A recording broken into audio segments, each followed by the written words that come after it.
Coucou mes gens, j'espère que vous allez bien aujourd'hui. Vous êtes sûrement tombé sur l'affaire de la mariée qui est morte lors de son mariage. Quand elle s'est levée pour aller danser pour son mari, elle s'est écroulée. Et puis après l'avoir transportée aux urgences, elle a rendu l'âme à l'hôpital. Jusqu'à présent, on ne sait pas de quoi elle est morte. J'ai lu dans les commentaires, les gens ont parlé de poison, les gens ont parlé de peut-être c'est une rupture d'anévrisme, peut-être c'est l'AVC.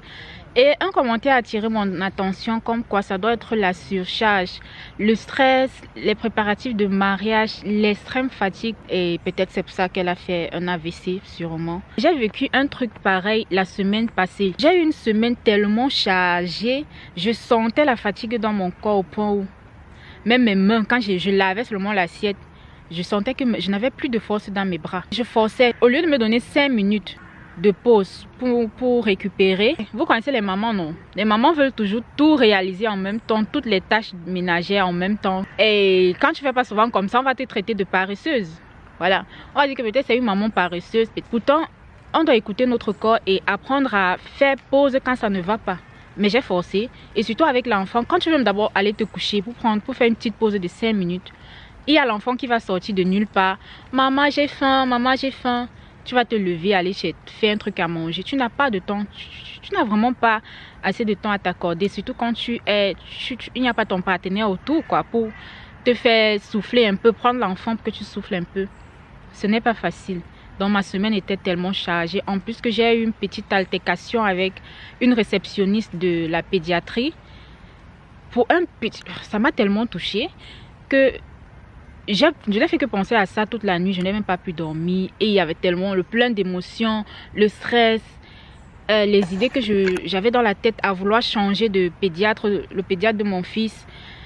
Tout ça a fait que je ne dorme pas. Et la journée du samedi, alors, pendant que j'étais en train de... Tu sais, moi je voulais dormir plus longtemps. Et mon fils, quand il se réveille très tôt, il veut manger.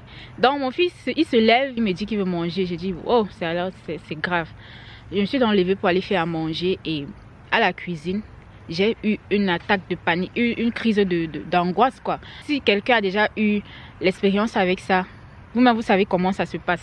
J'ai pas envie de vous la décrire et je ne souhaite pas ça. Même à mon pire ennemi, je ne peux pas vous souhaiter une crise d'angoisse. Vraiment, c'est une sensation tellement désagréable.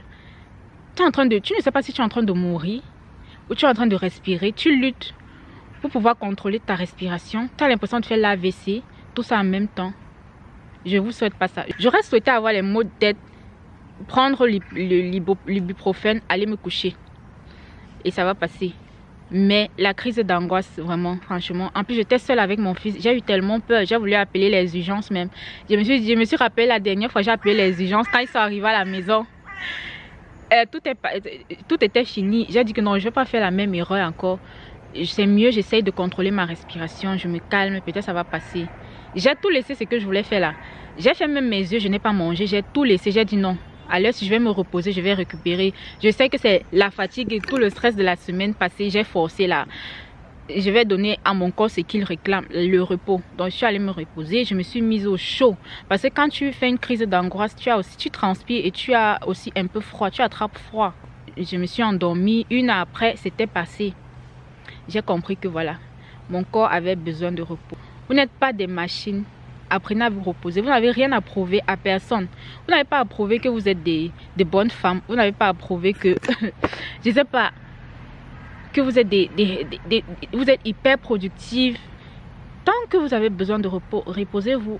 J'ai dit que désormais, s'il y a même l'assiette qu'il faut laver, là, je vais d'abord laisser, je vais me reposer avant d'aller laver. Parce que je suis du genre...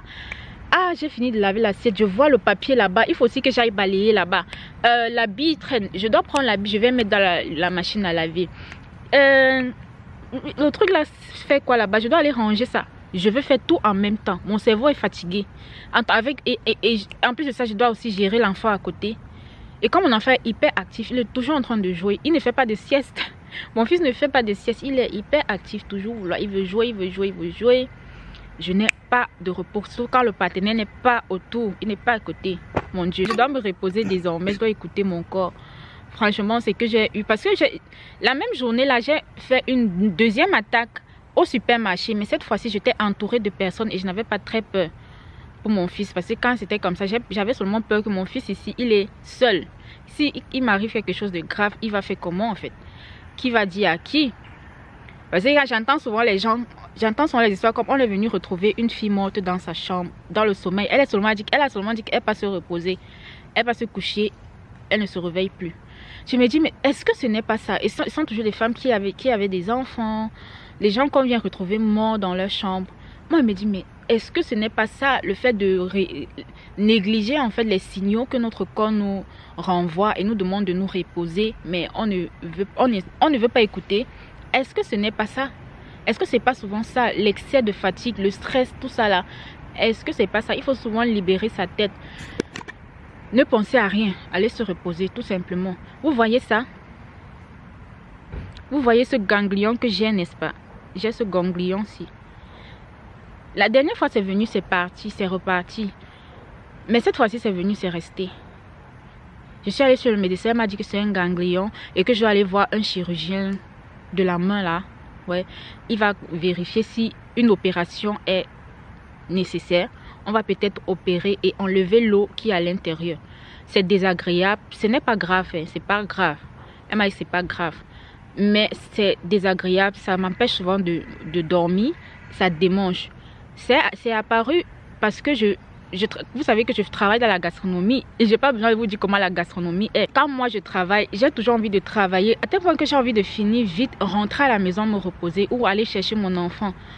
C'est pourquoi je travaille toujours vite et pour ça, je porte même souvent 4 plats. Je suis obligée de porter 4 ou 5 plats pour aller servir aux clients parce qu'il faut que ça finisse vite. Et c'est ça, puisque je suis tout le temps en train de faire des manœuvres avec ma main, ce ganglion est sorti. Et là maintenant, je dis que bon, je comprends maintenant pourquoi certaines de mes collègues, elles sont un peu lentes quand elles travaillent. Moi aussi, je vais apprendre à être lente, quoi. Parce que quand tu finis de travailler, tu finis ton travail vite. Tu es obligé d'aller aider ta collègue. Puisque tu n'as plus rien à faire et tu ne peux pas rester debout comme ça, à ne rien faire, il faut aider au moins ta collègue. Pour pouvoir vite terminer, tu dois aller aider ta collègue à faire avec ses tâches, quoi. J'ai dit que désormais, je ne vais plus travailler aussi vite que ça. Désormais, je prends mon temps aussi. Tant pis si je fais les heures supplémentaires. De toute façon, bientôt, je pars.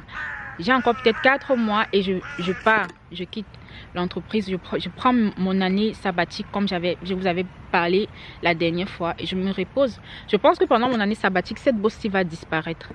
Ça va disparaître parce que je sais, c'est à cause du travail que je fournis tout le temps avec les manœuvres que je fais avec ma main là. C'est ça qui est sorti comme ça là. L'excès de travail. Ça, c'est un signal que mon corps m'envoie comme ça, mon frère. Il faut ralentir. Il faut ralentir. Si les gens te traitent de paresseuse parce que tu n'es pas hyper productive, parce que tu n'es pas la femme exemplaire qu'on veut voir. Si vous venez chez moi, vous voyez les trucs désordonnés, taisez-vous. Vous ne savez pas pourquoi c'est désordonné. Moi, je suis fatiguée, je veux me reposer. Je ne suis pas tout le temps, j'ai pas tout le temps à prouver que ma maison doit être propre RH24. C'est vrai que ça ne doit pas aussi être comme la poubelle, mais il y aura quand même des trucs qui vont traîner. Ça va traîner là. Ça veut dire que je n'ai pas pu faire toutes les tâches. Je n'ai pas pu réussir à faire toutes les tâches et j'ai renvoyé au lendemain. Je ne peux plus tout le temps me tuer comme ça là. Si je meurs, on va pleurer, ça va passer. Donc je dois prendre soin de moi. Quand j'ai vu cette affaire là de la femme là, oh là là là là là, ça m'a tellement fait de la peine parce qu'on dit qu'elle a organisé son mariage, elle a organisé la dot et le lendemain directement le mariage, donc tout en un, la dot et le mariage.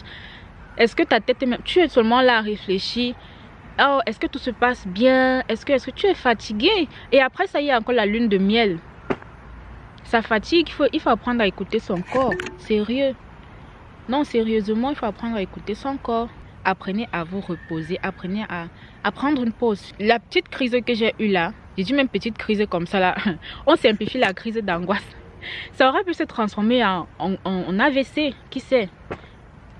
C'est dangereux quand ton corps manque de sommeil, c'est dangereux quand ton corps est hyper fatigué et toi tu es en train de forcer, c'est très dangereux. L'hyperproductivité là, ça peut te faire un burn-out, ça peut voilà, ça peut causer ta perte quoi. Il faut se reposer quand ça ne va plus, quand le corps ne dit stop, il faut se reposer. Je vois souvent les gens bosser, ils sont toujours en train de bosser. Non, il faut prouver que j'ai rien à prouver à personne sur la terre, mon Dieu, je n'ai rien à prouver. J'ai rien à prouver à personne sur la terre. Je suis venue faire une petite balançoire avant d'aller au boulot. Ça fait du bien de se sentir enfant encore. Ça détend, hein. Je comprends pourquoi les enfants ils aiment ça, ça détend beaucoup. On se retrouve très prochainement pour une nouvelle vidéo. Bye!